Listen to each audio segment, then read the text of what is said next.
Yeah, all of the buffs in the game has been changed. Hey, it's Dan, and welcome back to Unified Gaming. Now, in this one, I want to break down the patch notes for 6.2.0, otherwise known as Markarth. This is the epic conclusion, as they say, to the Dark Art of Skyrim, so that's the year-long story, and this brings a brand new zone called the Reach. It adds in 2 world bosses, 2 delves, but also a new solo arena, which is just really cool. From looking at their sneak preview peek on Twitch, which was done sort of last Saturday, so do check it out if you've missed it. It's kind of got bits of Maelstrom in it, Dragon Stars, there's like a bit of everything, and you can just basically do it at your own leisure. What do you get from this kind of stuff? Well, ability altering weapons, some cool sets, so lots of good stuff. As with all of these things, this is kind of my thoughts on what's good for PvP with just passing notes for PvE. So that way you know exactly what to farm, what to just be aware of, because things have changed quite drastically. And I forgot to say, there's a brand new crafting system which honestly removes the grind from the game for most players. So this is just phenomenal. But let's just get into it. With the DLC, you get your typical stuff, okay? You get a brand new zone. You can read this here. I'm not going to waste your time, okay? And, you know, a bit about the stuff here. What's really cool, though, is the new item sets. There's some really good ones and some really bad ones. One of the ones that I really like the look of is Void Caller. This is a light armor set. It's health, magicka, and spell damage. And then when you take damage, your spell damage is increased. It's basically Fury, but as a magicka spec. So, you know, we've been saying for years, can we get a magicka Fury? And they finally added it. It's taken 4 years, but it's finally there, okay? So this is really cool. I can see this being really good on Magicka Warden and Magicka Necromancer, just magicka classes that are quite bulky innately. Classes that use max spell damage for damage, like Sorcerer, is not as good in all honesty. As for kind of the medium armor set, it's Witch Knight's Defense. It's okay. I can't see it being too great in all honesty. If you're somebody using Poison Injection though, it's got a nice damage boost. It just doesn't buff your heals, and you're probably better with Starn in all honesty. So that's a bit of a letdown. The heavy armor though, this is amazing. Like, I saw this and I was like, oh, my Reflector build, which is a proc-based PvP tank, this is just perfect for it. So what does it do? Well, it's Radiant Bastion, it's health, weapon damage, and health. The weapon damage isn't important, but it's the 5-piece. Deal 10% of all direct damage done back to the attacker, up to 4,250, and that's per hit, just to clarify. That will go up with CP, that will go up with Markarth, with percent boosts. So on the Warden that we will buff this by about 25% roughly, so that's really good. And then Markarth, you can see we get lots of damage from this. So this is going to be a really good set to run. So yeah. As with the crafted sets, because there's always new crafted sets, some of them are really cool. I particularly like this one down here, okay? So what you have is Red Eagle's Fury. This is weapon and spell damage, critical, weapon and spell damage, and then it adds 469 weapon and spell power to your weapon skills. So if you're somebody using snipe, this could be good for you because it's weapon damage, and then loads of weapon damage. So I will need to test this. Is this better than Fury? Is it going to be better than, say, New Moon for the sniper? I don't know, but it definitely needs looking into. As for the next set, is Ethereal Ascension. This is armor, health, and armor. And this is really interesting. It's loads and loads of armor, but your block, sprint, dodge, and breakthrough are more expensive. So I can't see this being too useful because these kind of mechanics here, block, sprint, dodge, and breakthrough, are just so important. So yeah. Before we look at the next set, by the way, if you do want to see kind of these sets in action and just kind of see what's happening in PvP, do jump into our Twitch. We stream every weekend, so there's a link in the description. As for this set, this is Legacy of the Karth. It's critical, weapon and spell damage, and this bit is really noticeable, okay? 1,487 offensive penetration. So what does that actually mean? Well, basically they are looking to combine the just penetration to be penetration. Critical is just critical, as you can see here. Like, you notice there's no weapon crit or spell crit is just critical chance. So they're kind of homogenizing those kind of stats, so they just make more sense. This is really good for just any kind of hybrid class because you always lack penetration. So that's just something that's just worth noting, that this kind of change here I would imagine will be applied to other sets and stuff in the future, like Spriggans, Spinners. I don't know how they're going to adjust it, but it's definitely worth looking at those in the future. As for the 5-piece, enemies affected by your poison, so any poisons you fire, they take 1900 disease damage every second. So double dot poisons plus this is going to be a lot of just damage over time, really, really quick. So this is a really good set for builds that build into poisons. As for those special weapons, so those arena ones, there's a few that look really great and there's some that look pretty meh, okay? The perfected bonus, I'm going to skip over, you can see that yourself on screen. But the kind of what do they do? Frenzied Momentum, which is the rally base skill momentum. Whilst momentum is active, casting stamina abilities generates a stack of frenzied momentum up to 10 seconds, up to 5 stacks. So, you get 1 stack, it lasts 10 seconds. When you get all 5 stacks, you can use their special ability. Upon reaching the max stats, your next heavy attack will consume all of them and will release a violent explosion of energy around your target, dealing 9,000 physical damage to them and anybody within 8 meters. So that's quite a bit of damage. I think it sounds really good on paper, but I think it's going to be really awkward to use. It could be cool if you can buff it up outside of combat, so it's just basically an extra 9k burst, but I can't see this being too great in all honesty. The Void Bash set though does look more promising. So when you deal damage with Power Bash, you apply Call of the Void to yourself for 2 seconds. Enemies within 12 meters are immediately pulled to you, so that's really good. Especially for PvE, after Call of the Void ends, you apply Major Maim to all enemies in the air for 10 seconds.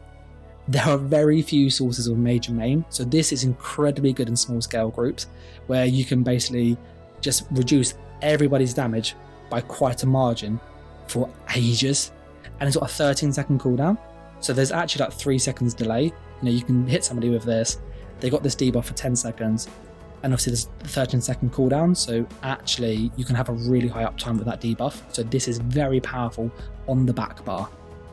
The Executioner's Blade, which is the dual wield one, when you use Hidden Blade, the skill, the little dagger thing you throw, it does 200% more damage if they're under 25% health, and when you have to be behind them though. So this honestly seems pretty pants in all honesty. It's kind of a pseudo ranged execute when classes that would probably use this would be things like Nightblade anyway, and they've got Killer's Blade and stuff. I can't see this being too great. As for the next one, this is something that's really interesting, Point Blank Snipe. This sounds really good on paper, but it's not that good in all honesty, just looking at kind of how it works. It increases your damage done with Snipe by 33% against targets that are within 7 meters of you. Now that sounds really, really powerful, doesn't it? But Snipe has bonus damage the further range the further at range you are, because of one of the passives, Long Shot I think it's called. So what you end up doing is basically losing that bonus damage from the passive to gain bonus damage being really close to them. And the bonus damage you get for being close to them, although it's nice, I don't feel it will be enough to help just confirm kills that you wouldn't have otherwise. And then you're closer to them, so you're going to just be at more risk in PvP. So this, I can't see this being too good. Try it yourself. I will test this. So as I said, do jump into our Twitch or make sure you're subscribed, because I will go through these special weapons. They're really interesting. Wrath of Elements, which is the Weakness of Elements weapon. Basically, when you cast Weakness of Elements, so the skill that's free to cast, it puts a tether to you and the person, a bit like the Necromancer skills, and they take damage over time. It's 2,140 Flame, Shock, or Frost. So it's only one of those, it's not all 3, and it can occur every 10 seconds. So basically, you've got 100% uptime on this if you stay close enough to them, and you just apply this. If they purge it though, there will be some cooldown. The next one is the Restoration Staff, Force Overflow. So this is Force Siphon. This is the skill that nobody really uses because it is minor magicka still and health and stuff. It's just not great. But anyway, casting a Force Siphon on a target within 15 meters causes a surge of magical enemy to tether between you for 10 seconds. Basically, it's like Mortal Coil, but against the target when you cast it. Whether the So while the tether persists, you are in the range. You and the people nearby will get magicka and stamina every second. So this is really good for small scale groups. If you cast this, and then you can kind of keep near the target because this is against an enemy, not an ally, anybody following you nearby will get loads of magicka and stamina back. It's 175, that's 350 magicka and stamina regen, which is really, really good. And you know, it can happen every 10 seconds, so this could be backbarred in all honesty. So I can see this being quite a good set for small scale. As for just the arena sets themselves, or the light, medium, heavy sets, they're not great in all honesty. There's not one that I'm like, oh, but you've got xCaptain. It's magicka, spell damage, crit, and spell damage. When you bash an enemy, you basically increase your spell damage. You can do it up to 6 times, and then when it kind of occurs, you get magicka back. The damage boost is very minor in all honesty. I just can't see this being used. You know, you're better with just max magicka sets like Crafty Elfique, Necropotence, even in a Axiom or War Medium. So this isn't too good personally. It's just too awkward. You don't have the stamina to bash on a magicka build. As for the next one, Pestilent Host, medium armor. This sounds really, really cool, but I can't see this being too effective in PvP. It's penetration, that's good.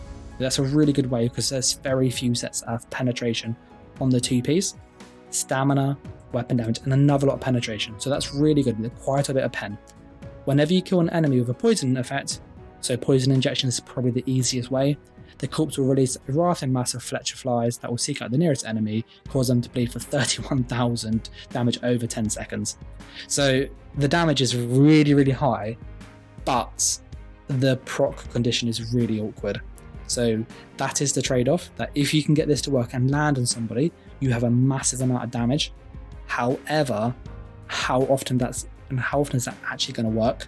You know, you've got to kill them, and it has to be killing them whilst they're affected with the poison effect.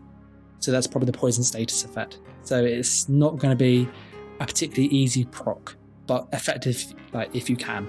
And then the last one is an Explosive Rebuke. This is a heavy armor set. It's stamina, health, and weapon and spell damage, so typical stuff. When you block, you put a bomb on somebody for 10 seconds, and if you heavy attack them, the bomb explodes, dealing 13,000 flame damage. It's an AoE to anybody nearby, so this is a really kind of good damagey set. It's a bit like Curse of Doiler Mesh, so I can see these really synergizing. If you can get this and Doiler Mesh, you basically hold block. They then get this on them, hit them with Fossilize, or you stun them with some other way, Power Bash for example, and then you heavy attack. Doiler Mesh goes off, this goes off, you have loads of bursts just with procs. So this could be a really nasty combo with Doiler Mesh. As with the mythic items, they're quite interesting actually. There's the Ring of the Pale Order, which restores 15% of the damage you deal as health, but you can't be healed by anyone but yourself. This sounds really OP on paper, but from kind of just thinking about it a bit more and discussing with other people, the 15% shouldn't be affected by Battle Spirit, so that's really important. So it's just a pure 15%. But the issue is that it's not enough because you just lose so much cross healing. If you think you land 1,000 damage, you get 150 health back. 10,000 damage is 1,500 health. How often are you landing 10,000 damage at once? You know, you're going to get very minimal heals from this. If you got lots of dots, you're probably going to get about 800 to 1,000 health a second. So you got to really ask yourself, is that worth it? If you're on a class like Magicka Nightblade where you have a spare slot, then yeah, this is worth adding. It's just free damage. The issue is though, you lose that cross healing. You know, you might get 1,000 health a second when you're damaging somebody consistently, but you can't heal yourself. Like you can't be healed by allies. And if you've got an ally near you, just one rapid regen or radiating regen will be better than this. So I don't feel this is the best mythic. I feel we'd be better suited with the Talk of Tonal Constancy, which is the current one, or Markarth. But play around with it. I will test this because that's something that I want to see. And as I said, just jump into our Twitch or subscribe to see it on YouTube. As for the next one, I don't know what they're thinking with this. This sounds like a PvE thing, in all honesty, or maybe a healer in PvP. So you have to basically cast a healing ability whilst your dominant resource is under 30%. So generally, if you're a healer, it's going to be magicka. So when you're below 30% magicka, you get a 5 ult. Yeah. Not sure how good that sounds. I know some people really rave about this. I've seen a few people mention it in Discord, seen in Nernstorms like really liking this. I'm not seeing it. Like, if you really if you see why this is really good and you can see a really good use for this, please let me know in the comments, because I'm really struggling, okay? And then as for the antiquities, it's just cosmetics, okay? New collections, new motifs, all that sort of stuff. The big thing for me though is they've changed this, the item set collection. Now this is amazing.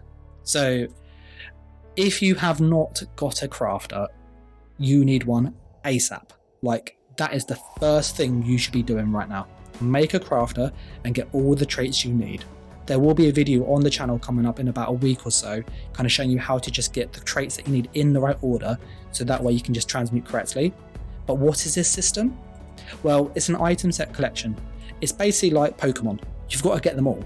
So when you pick up a new item, it gets like bounded to your character that you've unlocked this item. So say you pick up a set from an overland, Necropotence. You pick up a Necropotent staff. You can then use your transmutation crystals via the reconstruction now and craft Necropotent staffs, Inferno staffs, with transmutation crystals.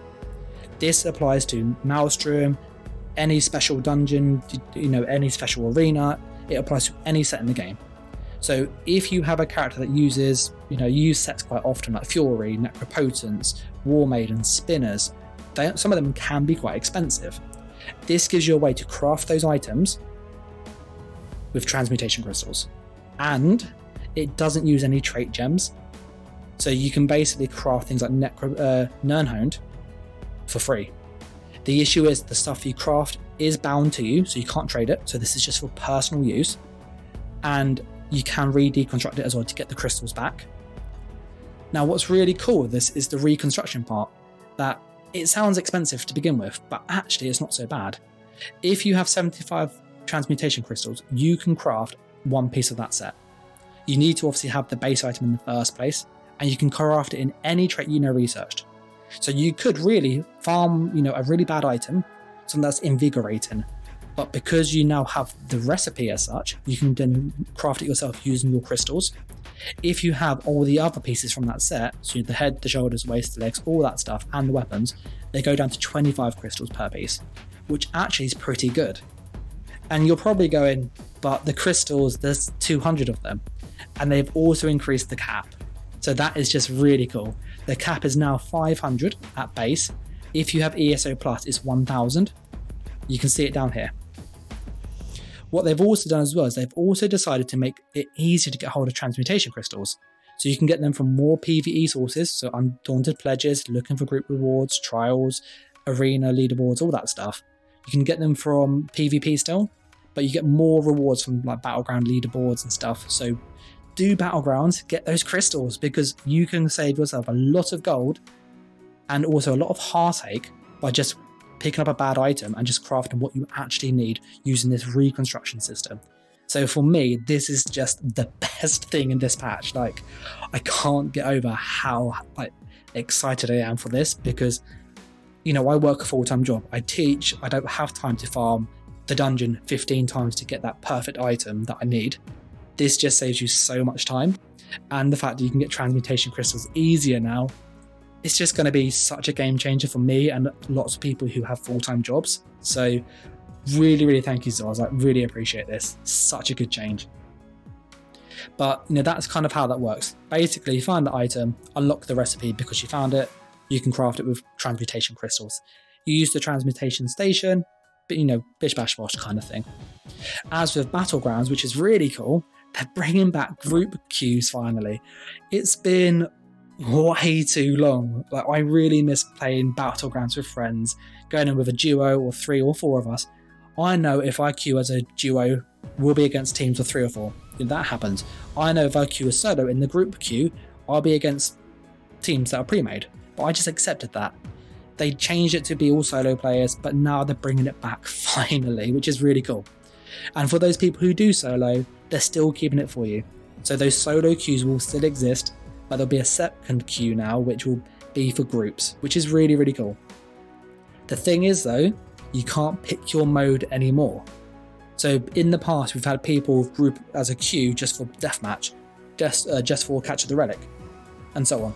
And they were incredibly OP. And if you kind of look at how good they were compared to just the random who joined for just any PvP mode, they weren't really spec'd for Battlegrounds, Capture the Relic, or Chaos Ball. They was maybe for Deathmatch. And so they couldn't really kill people because they were too tanky. So this just is more random, so you have to have more of a balanced build carrying multiple setups on you. So I think that's a good idea. I do miss the deathmatch though, so you won't have as many deathmatches most likely. And then for all those people who do PvE, you can rejoice, because I know many of you hate doing PvP, and so ZeniMax has listened and they've gone, look, you can craft some skill boosters now that will boost your Alliance war skill, so your assault and your support. You can just level them up even faster. They're quite expensive to craft though, in all honesty, but that means you can get rapid maneuver a little bit easier. So for those people missing rapid maneuver, I read this part here. There is obviously a link in the description to these notes themselves, so just do check those out. New PvP modes, new houses, just new terrain stuff. They've done some optimization to the client to make it less laggy. We'll wait and see. And then as for kind of the base game stuff, which is actually quite cool, they've changed a few skills, particularly the destruction stuff. They've also just done a few bug fixes. You might have noticed, and I'm sure you have, that gap closers aren't working currently in Stonethorn. Like you go to cast Leap, crit rush, ambush, and nothing happens. It's really frustrating. Or you can't even cast them sometimes. They've fixed that bug, which is really, really cool.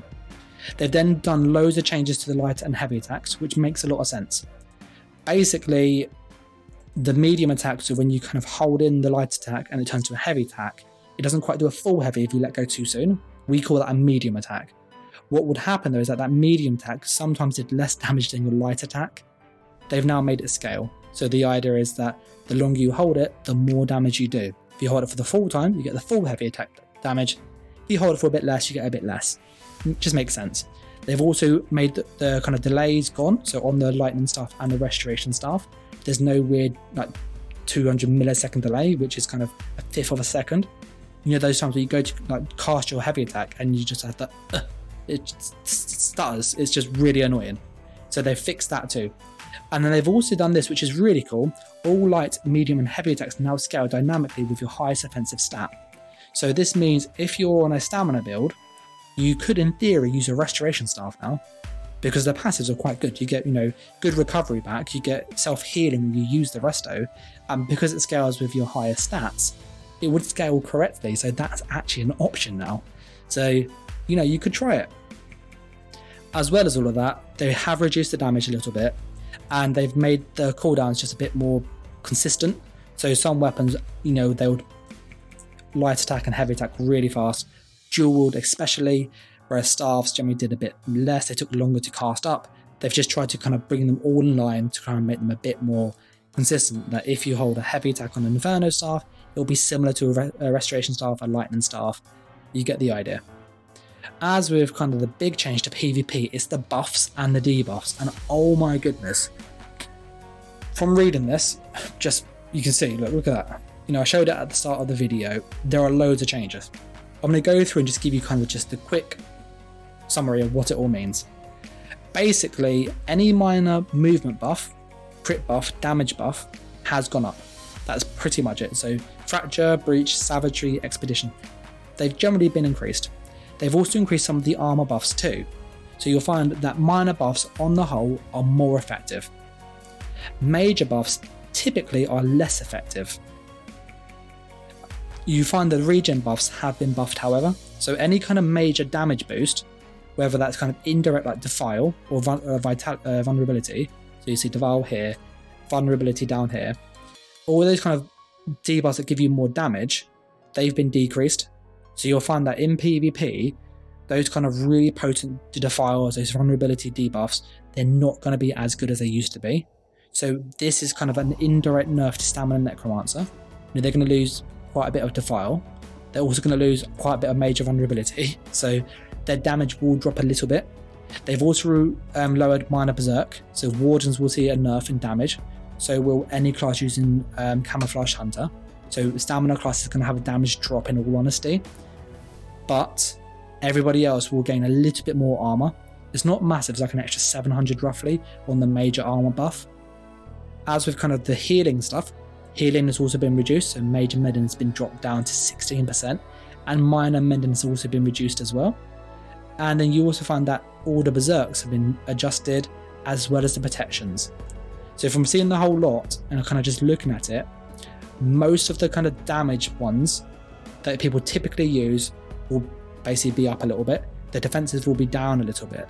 So I expect damage to be a little bit higher than it is currently, because those percent boosts like minor protection, that major mending, all those things to help you bounce back quick or just reduce damage are going to be not as effective.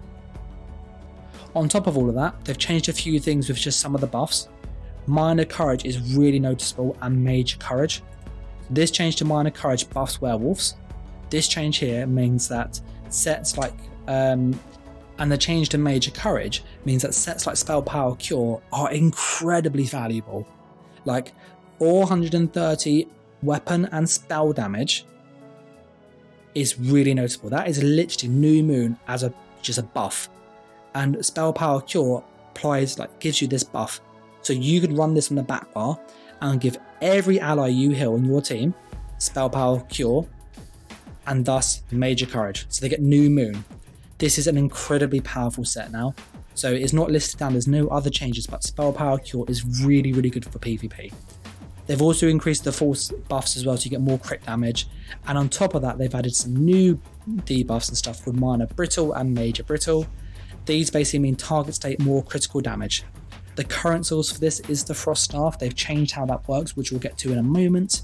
They haven't applied major brittle for critical damage, but I wouldn't be surprised if they put that on something like Northern Storm and remove the major protection from it. I wouldn't be surprised if they put this on the Nightblade Ultimate, the big AoE one, I forget its name now. Just give them something a bit unique. As with minor cowardice, this has been changed to reduce the target's weapon and spell damage.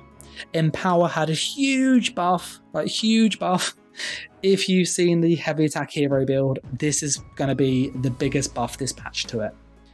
This buff now applies to all light, medium and heavy attacks.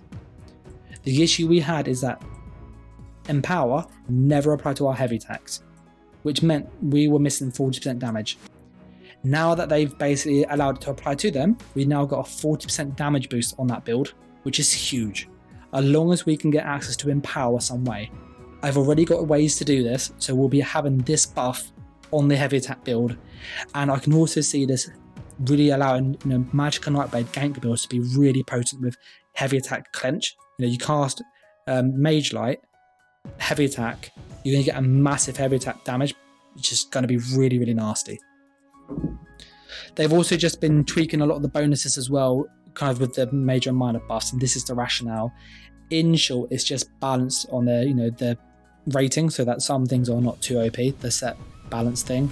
So minor buffs are generally worth sort of 2 set pieces, major are worth 4. Sometimes they're really strong, sometimes they're not as strong, but that's kind of how that bit is. As for skills, there's nothing massive in all honesty. They've made some improvements to Blast Bones. I don't think it will help Magicka 1 in all honesty. It's still going to be clunky as hell. The Colossus had a few tweaks, so they removed the major vulnerability in vulnerability, which is really complicated, but they've done that. I'm not really sure what they're referring to in that, in all honesty. They did increase the duration of major vulnerability to 8 seconds per hit, up from to 12, up from 8, which is a massive buff. So this means you basically get 15 seconds, which is huge. In PvP, that is massive, and in PvE, this will give Necromancers a really strong position, especially Magicka ones. As with Nightblade, they've just adjusted the passive assassination, so you've got Executioner here, and it gives you more resources. As long as you damage somebody with just a skill, you get resources back. That's pretty much it. They've also changed Master Assassin, which in all honesty is a damage boost.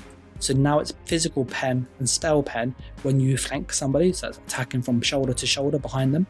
So this is a really good buff. It's like an indirect buff because the weapon and spell damage didn't heal you, so penetration is more valuable, so this is a good change. Path of Darkness, they've just fixed some issues here, fixed some issues here. They've changed power extraction to now have minor cowardice, so it reduces people's damage. That's about it. Templar saw nothing massive in all honesty. Warden had a big change with Scorch, so that's the Deep Fissure and the Subterranean Assault morphs, the base skill here. With Subterranean Assault, it doesn't apply Fracture anymore, so that's quite interesting. The Deep Fissure, the Magicka morph though, debuffs both physical and spell resist. The Stamina one, however, recasts itself once it's casted. So you cast it once, the beetles pop up, and then they recast automatically. The question is it going to animate? And I need to test that, because if it animates, it's going to be really, really awkward like the bear is. So we need to test this, but this is a nerf in all honesty to Stamina Warden. And then the big one with weapon skills, the Destruction Staff has had a massive overhaul. Frost Staffs are more tanking based on the skills and how they kind of work with passives and stuff. There's been a few tweaks as well, and Magicka has an execute finally. So with the Frost Staff, if you apply Shield whilst holding the Frost Staff, and that's key, you apply Minor Brittle, which means they take 10% more crit damage. This is obviously going to work really well in PvE. It means Magicka Wardens and dungeons and stuff could be really effective now. They can obviously apply Shield easily. It could be good in PvP too, because they got the Glacial passives, which gives them bonus damage to people who are hit with Shield, which is bonus crit, so this could be quite potent. The Destruction Expert also gives them extra Magicka when they absorb damage, so if you do a heavy attack, you get your shield on. If you get hit, you get Magicka back, so that's a nice way to get free sustain, which is awesome. You kind of get like a double sustain with a heavy attack. They did change Destructive Touch and the Clench morph of it, which is the short range one. The Frost Staff now taunts enemies. It doesn't say if they're immobilized. I would imagine they would be immobilized still, because they would say they wouldn't be, but I need to check that. And then for Impulse, which is the AoE skill at the bottom, each element has its own just morph functionality. So Flame is now an execute. So if you use an Inferno Staff and you use Flame Impulse, anybody who's missing health will get bonus damage taken if they're burning. So this is quite good. It's like a passive execute if you use the skill and they're burning. Frost Staff now gives you minor protection, which sounds really, really OP. But if you go to the buffs up here, as we said, it's only 5%. Minor protection down to 5%. So it's not that powerful actually. And then Shock Impulse, which is the AoE one, now does 5% more damage for each enemy hit up to 30%. So this is incredibly good to like Zerg Bust or Bomb. So if you're on a Nightblade and you're bombing, this is probably going to be better because you get much more damage, 30% damage increase, because there's everybody stacked together, going to be really good. As for Tri-Focus, it's the passive. Heavy attacks with Frost Staffs no longer taunt the enemy, so you can use these now without taunting people. So if you want to damage deal as a Frost person, you can. You've got the crit thing up here to get bonus crit damage. They also increase the strength of the shield from the heavy attack to 25%, which is pretty big. It was 8%. It's 25% of your max health. In PvP, that's obviously halved, but that's still good. Every 10k is going to be 2.5k, so it'd be 1,200 in PvP. So, if you do a heavy attack in PvP, you get about 4.5k shield with 30k HP roughly, which is still pretty decent. And that's obviously a factor in the Bastion CP. As with Wall of Elements, they've changed this quite heavily. So the Frost Staff doesn't snare people anymore. It instead gives you a shield and anybody in it a shield that absorbs projectiles. So it's a bit like Shimmering Shield, but in an area, so that's quite cool. And people don't get snared and they take less damage than they did before. So this is a nerf in all honesty, because the snare was really, really powerful. So that is a nerf. As with the Shock version, it's kind of the same as it was before, but there's nothing really drastic there. The cap has been changed, so now it's, the cap's not there anymore, which is good. Elemental Blockade, which is the bigger AoE one, the Frost version just applies an additional smaller shield to group members in the area when it ends. One Hand and Shield saw a few bug fixes, but nothing massive. It applies Major Breach rather than Fracture, because Breach and Fracture are the same thing now. And it's also done it on the base as well. So if you get the other morph, you can apply Major and Minor Fracture and Breach with one skill. So this is a really good skill to consider. The Two-Hander had a few fixes, nothing massive. Same with armor. Werewolf had a few changes, and this is quite a big change. Hircine's Rage, which is basically the morph that gives you bonus damage. When you cast this, you used to basically take loads more damage, but you gain Major Berserk. You now only take 5% more damage, and the reason why is because Major Berserk had a massive nerf. As you can see up here, Major Berserk is now 10% bonus damage. So, they've just had to adjust it so it's not too punishing. The rest of it is nothing massive in all honesty. In the CP system, they did reduce the spell crit though, so you get bonus spell crit of 3% and weapon crit of 9%. They're both 3% now. So that's a 6% nerf there on critical strike chance, which is quite noticeable. And they're just critical strike chance, so just factor that in.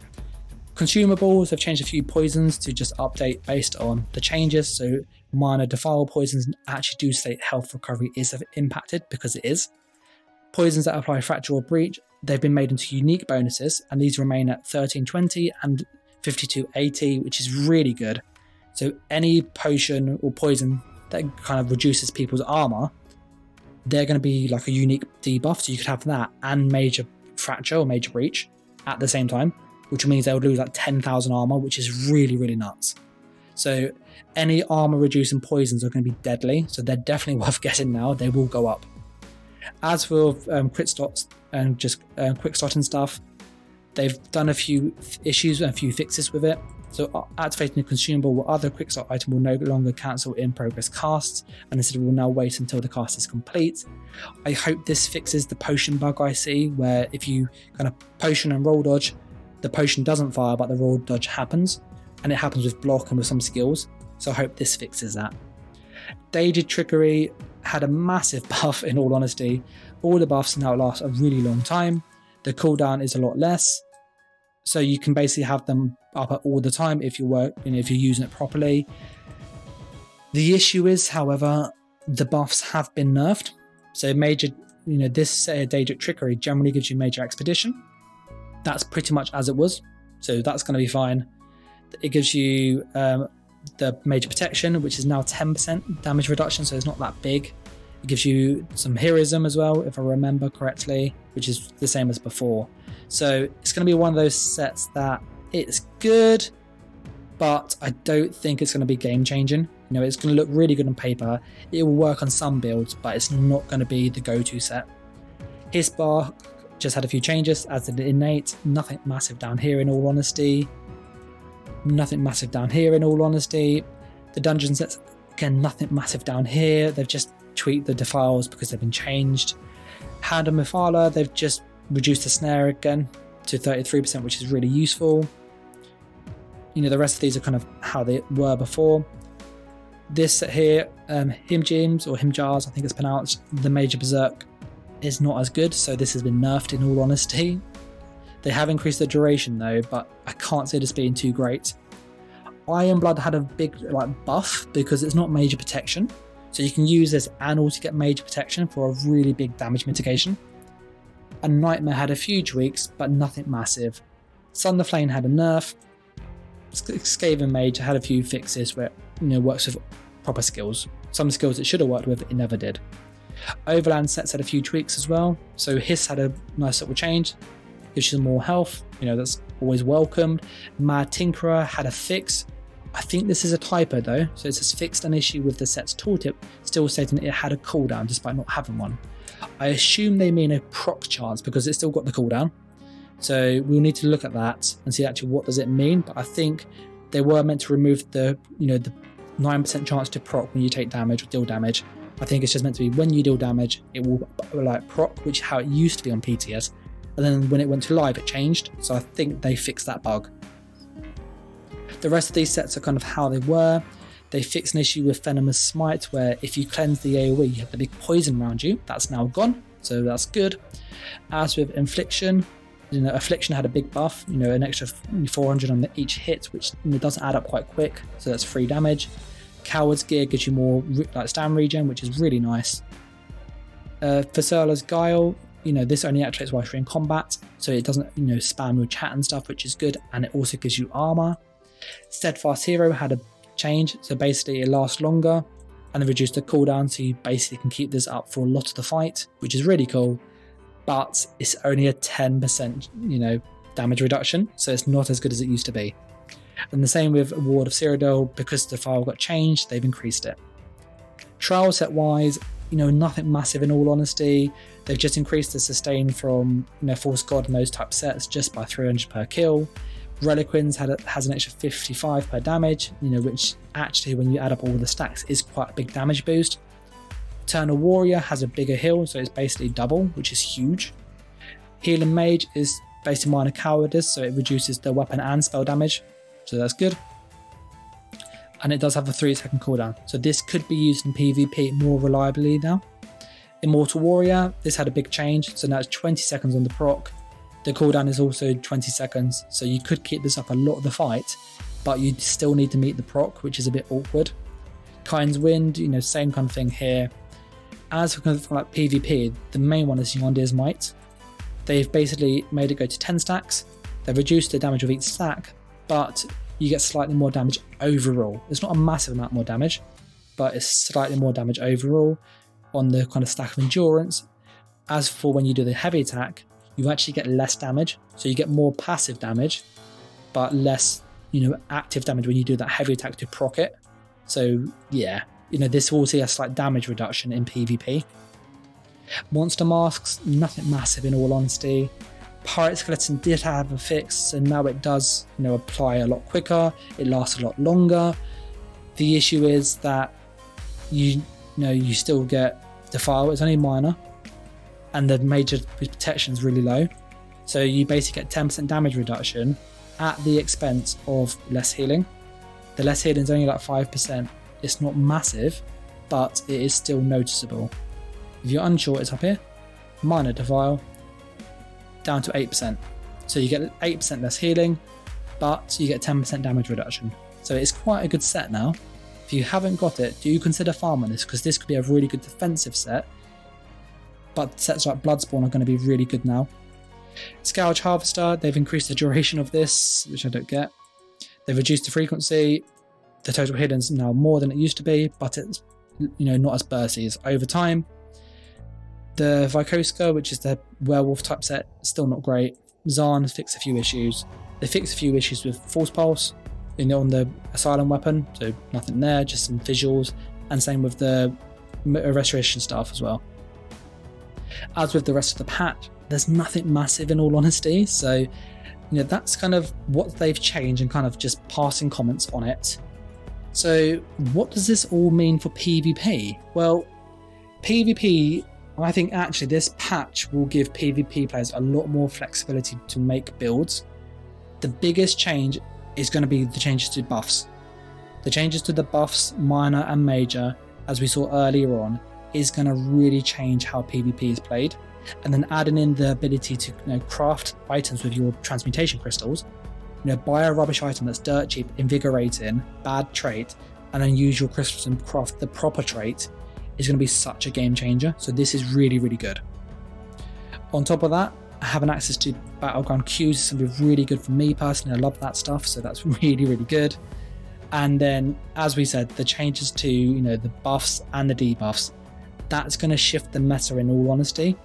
I foresee, and I could be wrong on this, but my gut feeling is that because the kind of damage buffs are kind of higher than the damage reduction buffs overall, you're going to find that people will take more damage. You can hit them with more pen. You can reduce their armor a bit better, which is good. You get more sustain, so you can pump out more damage quicker, spam more AoEs, which contradicts the changes to the Cyrodiil. So that's interesting, to say the least. But by losing minor protection, major main, minor main, all those damage percent reductions, people will be more squishy. They will have to build more armor as a result. If you don't build more armor because you rely on minor protection from Temporal Guard, Blessing of Potentes, all those percent sets that have been nerfed in the past, and those skills now, you are going to take significantly more damage. So you will need to capitalize on this major buff, but also build in some more bulk for your class. So I'd recommend using the Lady Munders at the start of the patch if you have issues with survival. It's a really good way to get an extra 2 or 3k armor with no real trade-off. And if you still have issues, then consider a defensive set like Bloodspawn, Armor Master, all those kind of good, all of those good sets. But all in all, I think this is a really good patch. It's one of the patches that I'm actually quite excited for. Like, you know, the ZeniMax, they have been guilty in the past of making patches that are questionable, and this one actually seems quite well thought out, quite logical actually. So it'll be interesting to see what they say and kind of where this goes to. And I'm just kind of float the idea here, but ZeniMax, if you're unaware, they are in the deal with Microsoft currently on basically selling up. And if that goes ahead, Microsoft will own ZeniMax and Bethesda, which means the Elder Scrolls will be owned by Microsoft, which has better funding, better servers. I know I'm not going to say it, you know, that they're going to fix everything, but I wonder that if this deal goes ahead, whether ZeniMax, you know, the company that owns it, will no longer develop the game, and Microsoft can inject more money to fix performance. I'm really unsure if that's going to happen, but that's something that's worth looking into. I'm going to put the photo on screen so you can see the article itself. It's worth just checking the forums for more information about that. There will be a follow-up video discussing that and kind of what does it mean for just the franchise going forward, because this is kind of an Elder Scrolls channel, mainly ESO, but Elder Scrolls channel nevertheless. Anyway, I've rambled on long enough as it is, guys. So thank you for obviously sticking around this long. And if you do enjoy these types of videos, or you want to see kind of what is happening on the PTS, how these things play out, do check that you are subscribed and make sure you join us on Twitch. We'll be doing this on Saturday this weekend coming. But with that said, guys, I'm going to wrap this one up here. So thanks for watching, take care, and bye.